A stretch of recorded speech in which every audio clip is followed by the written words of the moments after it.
All right, it seems that we are live for the webinar today. I'm extremely sorry that we are a little delayed and we started a little late, but I assure you that it's going to be information filled, fun filled, right? Because of the member that I have with me today. I have Sanjay Singh, who is the head of the Executive MBA and soon is going to be the head of the MBA program at the School of Management in Mahindra as University as well. Sanjay, welcome to this conversation. I will give a little bit of context about the uh, person that I have with me today. I assure you, can, tell them about it. Sanjay has studied in the National University of Singapore, and he has been associated with the ISB for 15 years. Yes, you heard it right. He has been associated with the ISB, and he is going to put all that knowledge and all that experience that he has had over these years into this particular university that he is part of now. Sanjay now heads, as I said, the Executive MBA program, which has been started in this new school in Mahindra University that we're going to talk about today. Today's conversation will revolve around fees, academic pedagogy, to the faculty that they are getting in, to how the Mahindra brand name is going to help you guys get the right kind of jobs probably. You can also ask questions to Sanjay. The chat box that's there, it's for you. It's to help you ask him questions, it's to solve your doubts. If there are any queries around this very new B school in the block, you can do that. And for this hour-long conversation that we are going to have with him, Sanjay is all yours to answer all your queries. So, Sanjay, I think I have given a bit of an outline of who you are as a person, but if you can give a gist of what you have in offer right now and what we are going to talk about in this particular webinar, that'll be great. Thank you, Paul. So, pleasure to be here. And I think Paul has already introduced me. I have worked with National University of Singapore, with NUS Business School, with their MBA programs. And I have worked for close to 17 years with Indian School of Business, managing and launching their programs. And now for over a year, I'm with Mahindra University as a professor of strategy. And I also head the Executive MBA and the full-time MBA programs at the School of Management at Mahindra University. Today's session, I think we can keep it fairly interactive. The intent is to provide as much information about Mahindra University, our School of Management, and our offerings for interested participants in this live webcast to help them, if they are prospective MBA students, then to help them understand how to choose a good business school. If they want to know more about Mahindra University, our offerings, our strengths, weaknesses, I'll be happy to address those. And anything, Paul, that you wish to ask, I'm happy to answer your questions as well, not just the viewers. Sure, lovely. For the audience, I just want to tell them that I have actually met this person in person, and he's a very lively, jolly person, and it's not one of those very strict professors that you meet in a B school. So I'm also looking forward to this conversation, Sanjay. First, let me ask you this very question that I had in mind for you. Mahindra University had a lot of different schools, so to say. It had engineering, it had design, if I'm not wrong. It had law, if I'm not wrong, right? Then what was the need of studying a management in the School of Management there? And how did you become part of this particular organization, this university? And what was the need, in your opinion, for Mahindra University to start this particular school? Okay. So a couple of things. Mahindra University started purely as an engineering college. In collaboration with École Centrale, which is a French institution, globally renowned for education in the field of sciences. Right. And that's how, when Mr. Mahindra decided to, had this thought of getting into higher education, we started with an engineering school, but being a standalone school, we had to be affiliated with another university. So the degrees were granted by JNTU in Hyderabad. In 2020, we got the full university status from the state of Telangana. And as you are aware, a university means that it has to have many more schools because it has to offer education in various disciplines. It cannot be a university if it is offering education in one discipline only. And at that time, the university leadership decided that we will have a school of management, we will have a school of law, and we will have a school of education. So these were the three schools which were formed in 2020 when we got the full university status. Right. And we are now looking at more schools in the future. So media and design is one of those things. We are also looking at liberal arts and humanities. We may also have hospitality management. So those are some of the things which are always in in discussion. And right. As we build our infrastructure, we will start these new schools. Now, why School of Management? So first of all, if you look at any globally renowned university, 2 or 3 of the biggest faculties will be either engineering, sciences, perhaps a medical school, school of management, school of law. These are the key schools that any university will have. And if we were to say that we want to be one of the top universities in the country, it is imperative that some of the more in demand courses are offered in the university. And as we know in India, I mean, engineering and management are apart from medicine, some of the most sought after courses. And it was but natural for us to say that we should have a school of management. And that is when the university started looking out for people who have experience and expertise in 2 areas. One is that they bring global best practices to Mahindra University.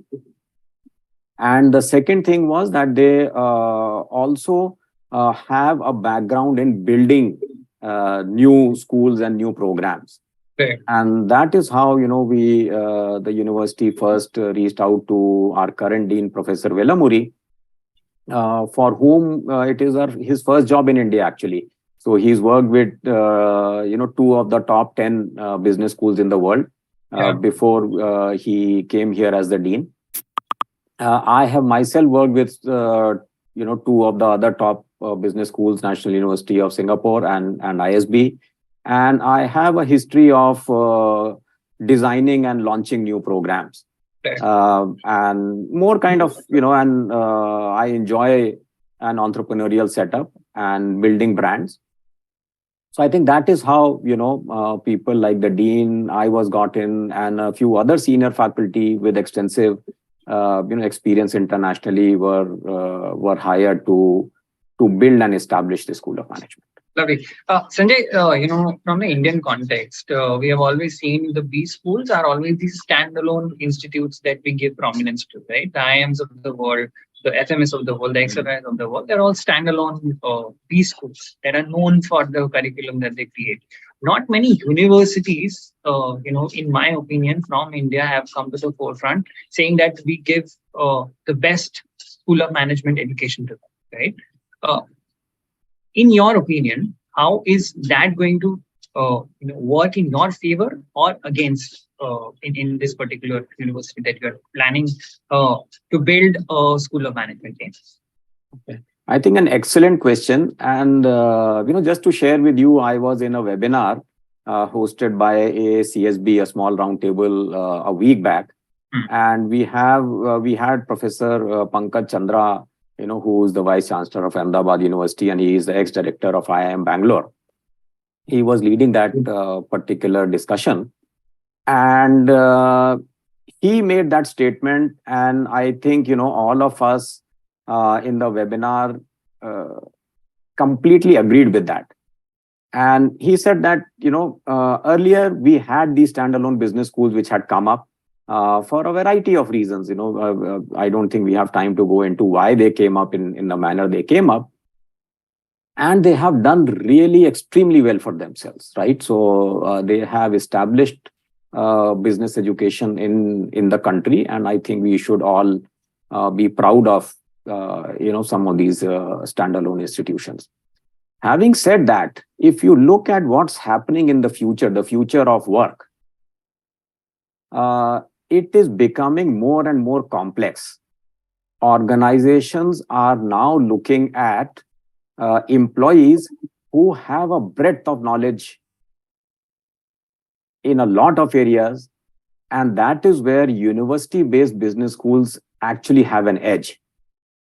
In the sense that, for example, I'll give you our example, live example. So for us, we understand that digital is the way forward, right? And that is why all our specializations are focused, on the digital economy. And as a part of that, a lot of courses have to deal with technology and computer applications and things like that. And that is where we are able to actually leverage on our faculty in the engineering school to teach some of these courses, which are to deal with AI and ML and computer programming and applications, which will be difficult for a standalone business school to do. And it also allows our students to take cross-faculty modules, right? And in addition, so for example, right, somebody, let's say, is interested in entrepreneurship. Now we have a center for entrepreneurship, but we also have, we are probably the only private university in India to own a supercomputer, and we are adding 2 more to that. So we will have 3 supercomputers. If somebody is really interested in entrepreneurship with a high technology focus, they can always leverage that lab, which they will not have an opportunity to do in a standalone business school, right? And my suspicion is that even standalone business schools will slowly start forging partnerships with, some of the other standalone engineering schools or law schools or other,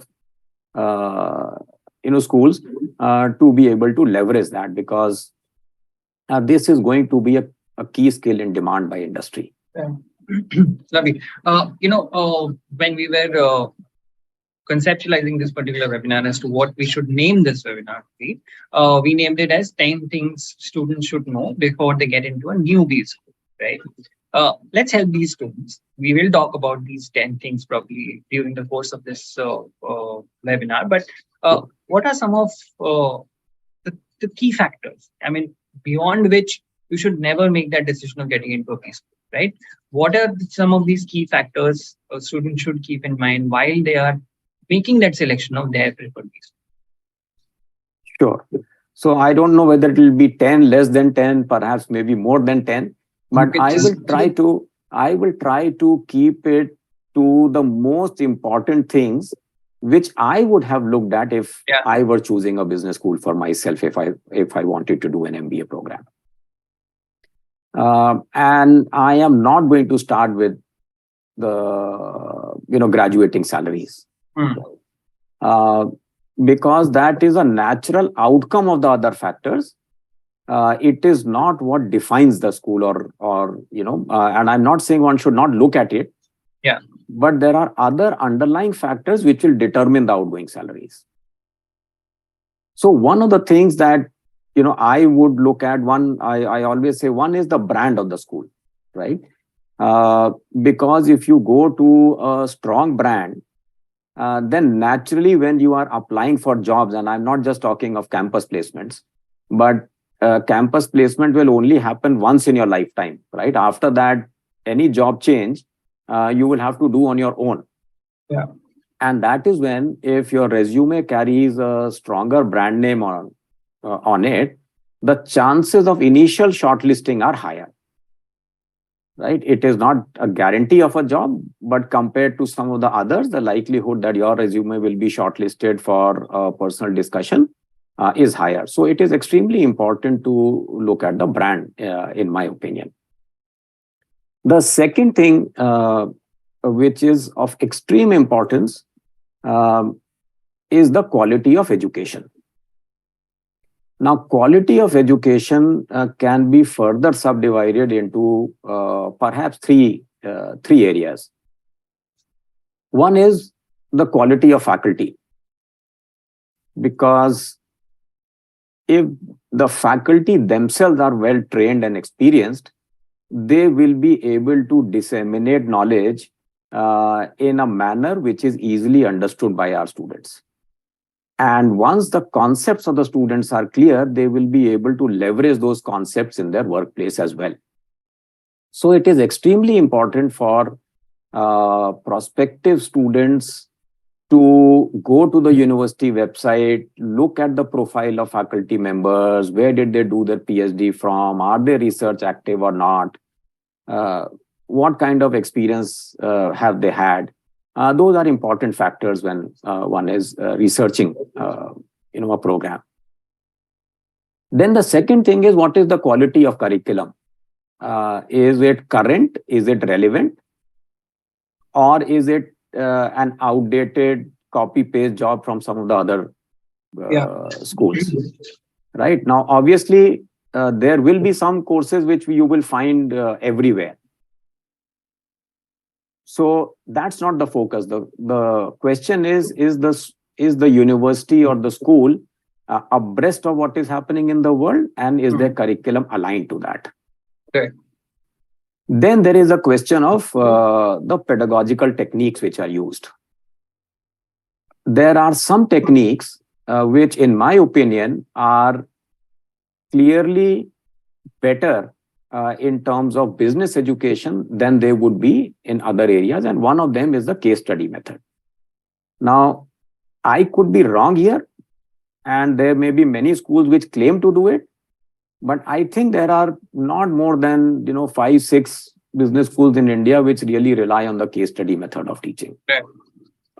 And I think it is an extremely important factor because it allows the students to delve deep into actual business situations which happened in the world. What was done, what went right, what went wrong, and why did it happen in that manner? Yeah. Because we will not be able to do all these things in our lifetime, and therefore it is extremely important and relevant that we learn it from somebody else's success and failure.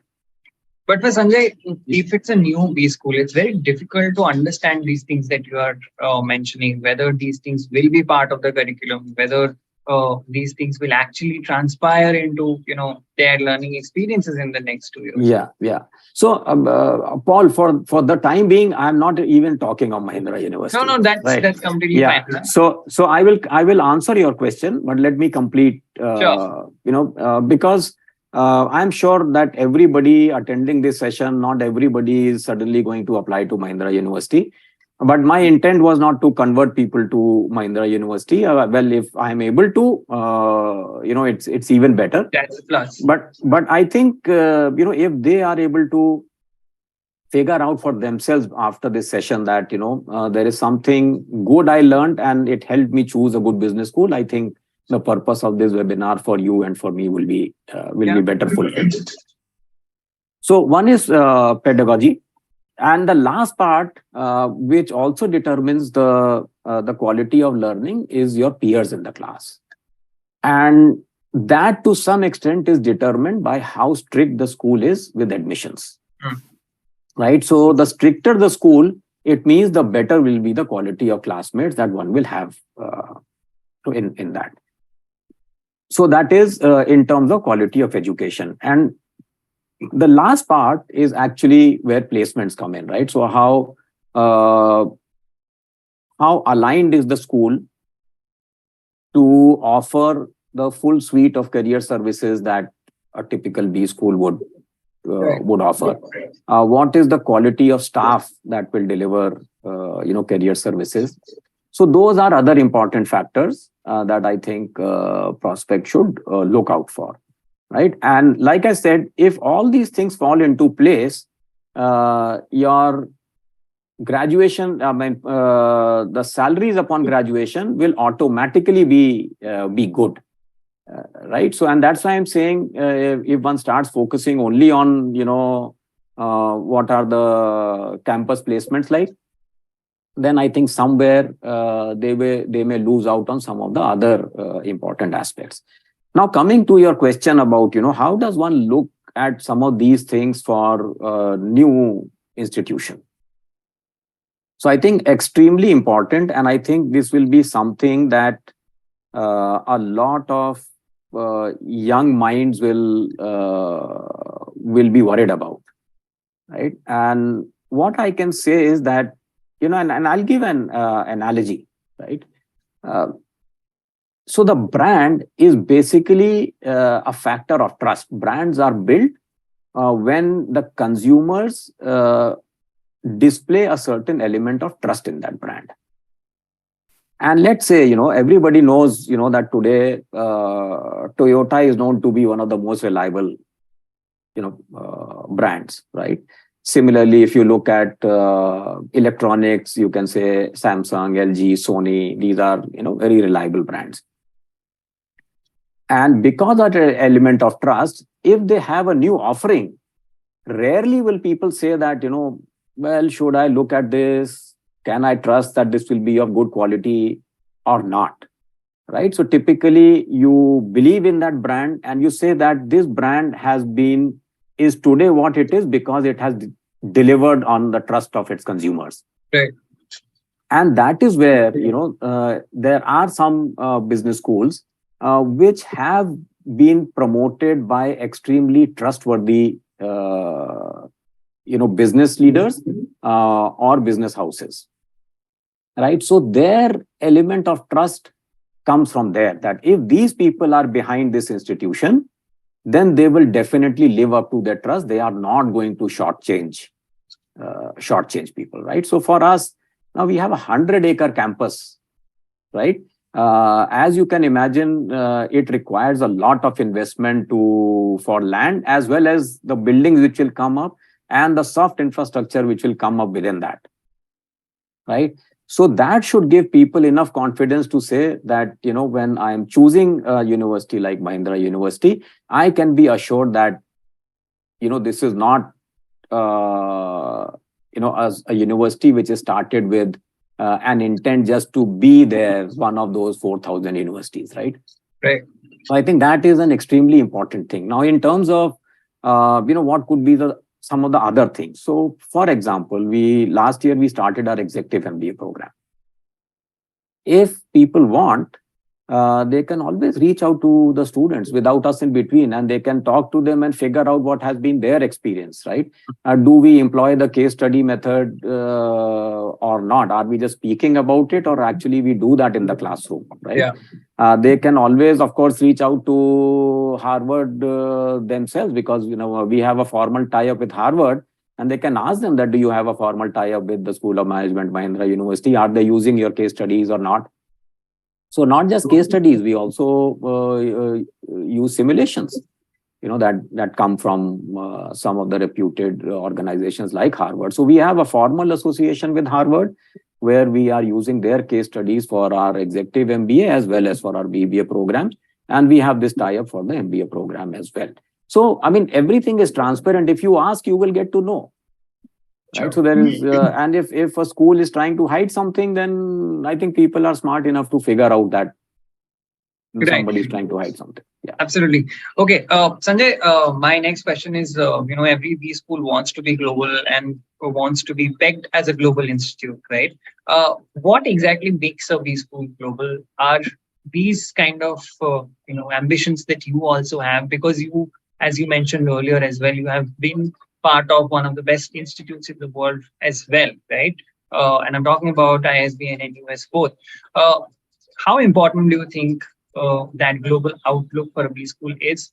And do you think that you can build it up? After this question, I will take up a few questions that we have received on the chat box. So, yeah. Sure. Go ahead, sir. So I think the first notion I want to dispel is that being global does not mean being located outside your home country. Yeah. Right? Global outlook is a thought process. Right? And there are many ways to have or build this global outlook. And for any institution, not just us, but I will speak more specifically about us. it can come in a variety of ways. Number one is our thought process global? Do we want to compete globally? Do we want to compete nationally, or do we want to compete locally? Right. So that is one part. The second part of global outlook is what kind of associations do we have internationally? Right. So for us, we have associations with Cornell universities, their SC Johnson School of Business. We also have associations with the Frankfurt School of Finance and Management, which is the #1 finance institution in Europe. We also have associations with Babson, Virginia Tech, those kind of institutions, right? So that is one element. Then the other element is what is the exposure that our faculty have to global universities and programs. So a lot of our faculty members have done their PhDs from US schools and other important institutions. How does our curricula compare to what one would get in global business schools? So those are some of the elements which I think are important to define what a global school would be. And if you look at today, all businesses are actually global. There isn't anything that you can say is actually local, right? So if we don't have that global outlook, it will become extremely difficult for our graduates to go out and be industry ready. So we need to ensure, in fact, one of the things we also do is to invite visiting faculty from abroad to come and teach in some of the courses that we run. Right. So we are quite keen to give the best exposure to our students. And this is how we do it in terms of inviting visiting faculty from abroad, in terms of taking them out for international immersions, ensuring that our own resident faculty have enough global experience and expertise to bring that to the class. Right. Sanjay, Shekhar Kulkarni is asking that he always felt that institute and industry tie-up is very much needed for our youth and industry for availability of talent. And I think he's saying that because of the association of Mahindra here, because of the name itself, it is there. But he's saying that it is lacking at the industrial level. What is your suggestion for an HR professional? I think he's interested. I mean, he is an HR professional. That's what he's writing. And that's where he's posing his question to you. What do you think about it? About industry academia collaboration not being as strong. Yeah. So I completely agree. I think there is a lot of work to be done in this area, especially in a country like India. I mean, in the US, it is a very established norm. Industry academia collaboration is strong. But in India, this is something which is slowly picking up. It is not really something that we can write home about, but it is extremely important. And just to share with you, at Mahindra University, for example, I'm not going to name the group, but there is a non-Mahindra group company which is collaborating with the civil engineering department in our engineering school to develop some new technologies. Right. So typically this is done through research grants, and research grants are given to the universities, and the university PhD students and faculty work on some of those problem areas to come up with solutions which will be relevant to the industry. This is also done in management. So for example, at the School of Management, we are currently having two associations.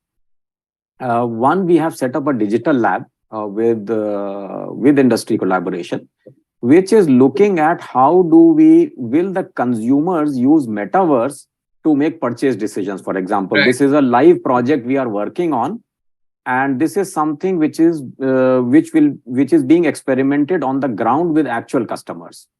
And for that, we have high-end Alienware machines, we have Oculus devices, all those things to run those experiments in-house. Then we also have now recently commissioned a trading lab which will allow, along with association with National Stock Exchange, which will allow our students to actually do practice stock trading, etc. in that lab. So yes, you are absolutely right. Can this be better? Yes, it can be better. Are we making efforts to do that? Yes, and I have given you 3 examples of how a progressive institution like Mahindra University would actively go out and do that compared to some of the other institutions. And can you help? Yes, I mean, if you are an HR professional, we'll be happy to get in touch with you and facilitate some of these things. We would love to do that. Super. Sanjay, what happens is a B school is labeled with a particular specialization that it offers or the kind of teaching that it offers. That it's known for, it becomes the name for it. So, for example, I know for a fact that whoever I've spoken to from IIM Calcutta, they always say that IIM Calcutta is known for finance. And in general, there is an idea about an institute which is known for a particular sector or domain, right? Is this going to be an identity for the School of Management at Mahindra University as well? Or you're trying to build sort of an institute where everything can be taught? Well, so I think I referred to it in the beginning that one of the advantages we have is to be a university-based business school, right? And therefore, there will be a lot of cross-functional knowledge which will form an integral part of the curriculum. Having said that, what we are trying to do is trying to meet the demands of the industry, which are current. And that is why all our specializations have a very clear digital focus, right? So that if I may say that, while this is not something we have, stated officially, but unofficially, I can say that what we want is that we want to ensure that whatever is the need of the industry, and today everything is run on a digital backbone.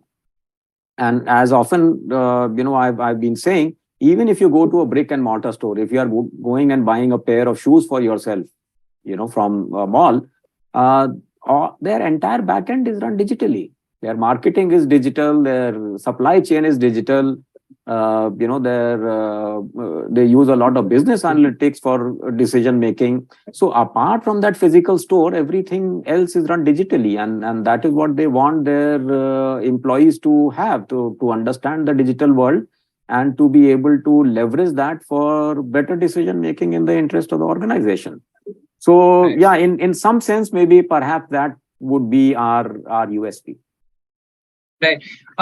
I'm going to ask you a question on cutoff, because a lot of students probably are having their CAT scores, ZAT scores, and CMAT scores and whatnot right now, and they probably are wondering whether their academic background will get them through to an institute like this. So do you have a cutoff in mind right now, because it's going to be a foundation batch that you are going to start this year? Rakshit Mittal, one of the people listening to this conversation, is asking if he can apply to MU with a GRE of 300.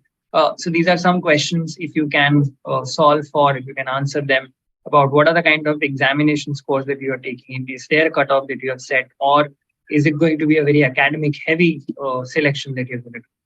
Okay. So I think an excellent question, Paul, and something which I think all prospects, wonder, for different schools.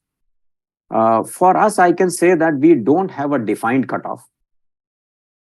But having said that, right, we will definitely be looking at good scores. Now, why we don't have a defined cutoff is because we are looking at the complete profile of the applicant. And sometimes it happens while, and one of the things, I think it's a common, if one is applying to a top quality business school internationally, none of them will just, create a merit list based on the GMAT or GRE scores or CAT scores. Yeah. Right? Because we feel that there are more elements to the personality of an individual just than their standardized test score. And it is not necessary that people with only 99 percentile will succeed in life and the others will not. But one of the things we would look at is consistency of academic performance, right? Now, there may be blips and we don't hold it against people. So let's say somebody has got an excellent academic record otherwise, but let's say a slightly lower score in the standardized test.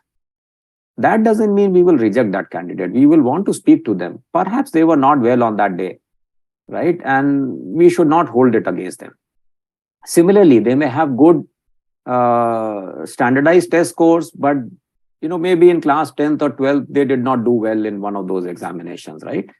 So we don't want to hold it against them there again. Yeah, but if it is a consistently low performance, then we would definitely get worried. The second thing is when we are looking at profile, what is it that people have done other than studies? That is also extremely important, right? And I'll tell you, when I was at ISB, I was heading admissions for the full-time MBA, and we had the captain of the Indian hockey team, who represented India in the Olympics, apply to ISB, right? What a strong profile. The kind of leadership experience that person brings to the class cannot be judged by, a high or a low GMAT score, right? So similarly, I mean, we had one national level football player from Brazil who had come, right? So there are many other elements to one's personality, which I think are extremely important for success in life. And we would love to review and see each individual in completeness, not isolate one factor out of their profile and then make a decision based on that. But yes, I mean, to kind of also give a sense that we are, as you can see, we are only taking some of the top test scores. We are not taking any and every test which is available, right? So that should give some indication that we are quality focused. And if we want to build a great brand, we have to be quality focused. Let me reiterate again Rakshit Mittal's question. I don't know whether you will be answering it directly or not. He's asking, can I apply to MU with a GRE of 300? Is there chance for Rakshit? Well, I cannot comment on the chance, but he is definitely welcome to apply. Yeah. And even if there are people with less than 300 scores, we would urge them to apply. Because like I said, we want to see you, we want to meet you, right? Only then can we, kind of create a portrait of yourself. Absolutely. Right. So I would definitely encourage Rakshit to, I hope I've got the name right, to apply. But also focus on the other parts of the application. So we have a video essay. We are asking you to write an essay. So just a good score in GMAT doesn't mean that one can ignore the other parts of the application. So focus on those as well. Yeah. Super. Okay. I hope Rakshit got his answer. Sanjay, let me ask you this question. Have you guys decided on what is the kind of fee structure that's going to be for this particular program? Are there going to be a lot of other components associated with it? Is there anything that is solid at this moment? No, it is absolutely frozen. So our fee is 8 lakhs per annum, which is the tuition. And in addition, there will be boarding and lodging, which will be 2 lakhs per annum. Compete with some of the best institutions in India in terms of our, not just the quality of jobs, but also the average salaries that are offered on campus. Of course, we have, the backing of the Mahindra Group, behind this, but that's not what we want to bank upon.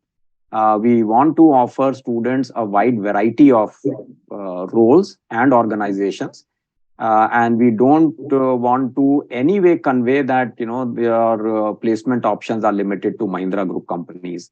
You will have a wide variety of companies and kind of roles to choose from. We are, before our class comes in, and our classes will start in August, September, our placement team will be in place before the class. Before the students, our placement team is ready. So that from day one, they can start interacting with the students, preparing them for their internships and ultimately for their final placements. Right. I have another question from Sam RJ. Was asking, what about students who has more than 5 years of experience? Is it a good or a bad thing for getting a converter? I think it's a good thing, but it depends. If I mean, it is just 5 or close to 5, I think it's good.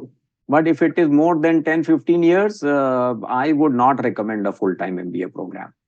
Right, in that case, an executive MBA program is much better suited to these candidates. But up to 5, 7 years of work experience, I don't see any issue as to why a person should not seriously look at full-time MBA program. In Right. fact, we would love to have applications from people with work experience. Right.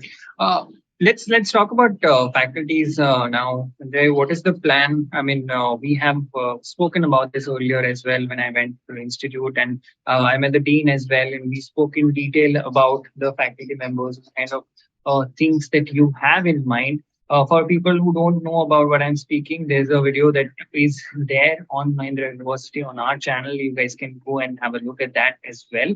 It's a detailed discussion where Sanjay and Dr. Velamuri, who's the dean of the School of Management, has spoken at length about the things that you would want to know about this particular institute. There is also a link right now that you would be seeing on the chat box where you can learn more about this particular institute as well. Uh, so, Sanjay, tell me a little bit about the faculty members who are the backbone of an institute. How are you going to, sort of get the best faculties in your particular institute and make sure that you know they speak for themselves? Sure. So, one, we are extremely focused on quality of faculty members. And I think, I don't remember if it was a part of that video that you just referred to, but when the school started, uh, our first set of faculty members, we recruited 10 faculty members, which was out of more than 200 applications that we had received. Yeah. So that's the kind of selectivity we went with when we were looking at our faculty members. And even right now, I'm a part of the core committee, which is reviewing faculty applications which are coming in. We are being extremely selective because currently we have 16 faculty members. We want to double this number by September. Uh, but if we are not getting those, we will not just hire them because we want to double the number. We will hire them if we feel that they are relevant, they are good teachers, and they are also good researchers. And if need be, we will rely more on visiting faculty rather than compromise on the quality of faculty to teach our students. So we are being very selective and very slow with the process. But I am reasonably confident that if we don't get to 30, we will have close to around 25 faculty members by the time our full-time MBA classes start. And in any case, for our executive MBA, we are relying a lot on visiting faculty to come. So we will extend the same visiting faculty to our MBA class as well, if we are not able to find people of good quality to come in as our faculty members. But I think there are enough smart people around, and we will get those numbers in place. Right. Ayush has asked this question. He is one of those registered members who asked this question before the webinar was live, saying that can freshers with 0x apply?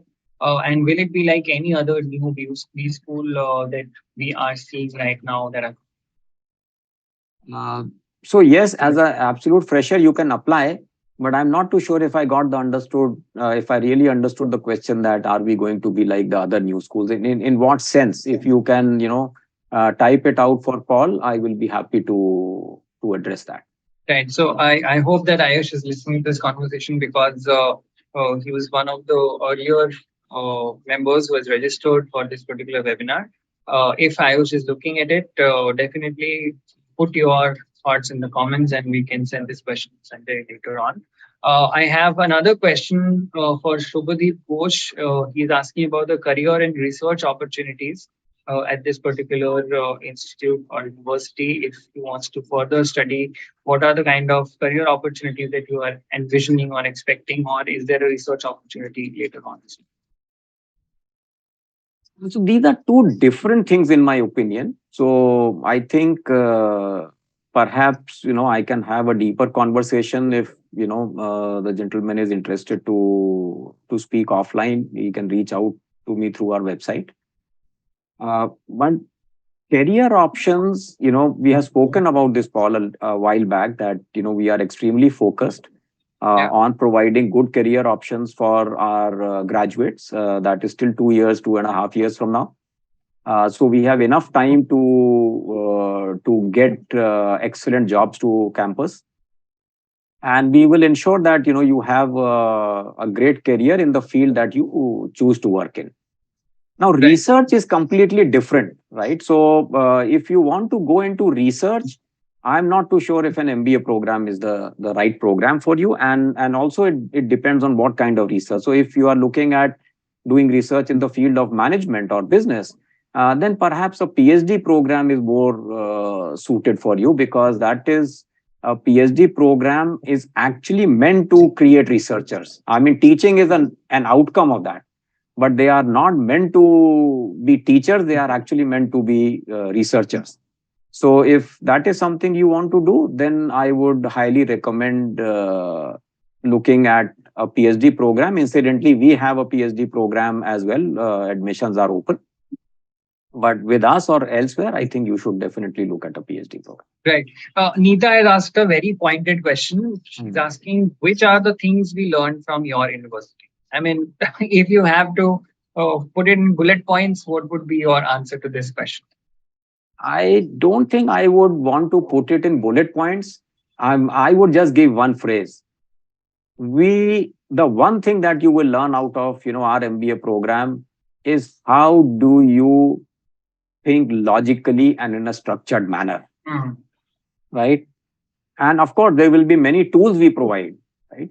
But if you approach a problem with a structured mindset, using the tools that you will learn in an MBA program, you will be able to come up with solutions which have a higher likelihood of success than you would without this education, right? So Right. all those things are you will go through various courses. You will be exposed to multiple tools and techniques, and obviously for a 2-year curriculum, I cannot cover that in 2 minutes. But essentially, that is what people do, because managers are exposed to new and unprecedented situations day in and day out. So you have no history of how to solve that, but you are expected to solve that as a manager, right? And as a leader. So this is what an MBA program does for you. Now, any MBA program is supposed to do that. So I'm not trying to say that only we will do it. Any MBA program will do that, but a good quality MBA program will help you do that better. Right. They will have more resources and more pedagogical techniques which will help you learn better. Sushant Raut is asking what MBA specialization to choose and how. Any nuggets of information for him? Sushant, I think the first thing is you have to look at your strengths and your interests, right? Align the specialization with what you want to do in life in terms of the career that you want to choose. Don't follow the herd mentality that everybody is choosing finance, so I want to do finance. Everybody is choosing marketing, I want to do marketing, right? I think sit down with yourself alone, try to understand what your strengths are and which kind of roles will value those strengths. And accordingly, you should choose your specializations, right? So for us, of course, you can do a general management program, but you can also specialize in the 3 areas that we are. There are signals that, because we are new, we don't have a track record, so we can only point towards some signals, right? In terms of our quality focus, it should be evident in everything that a student wants to see in a school. So, for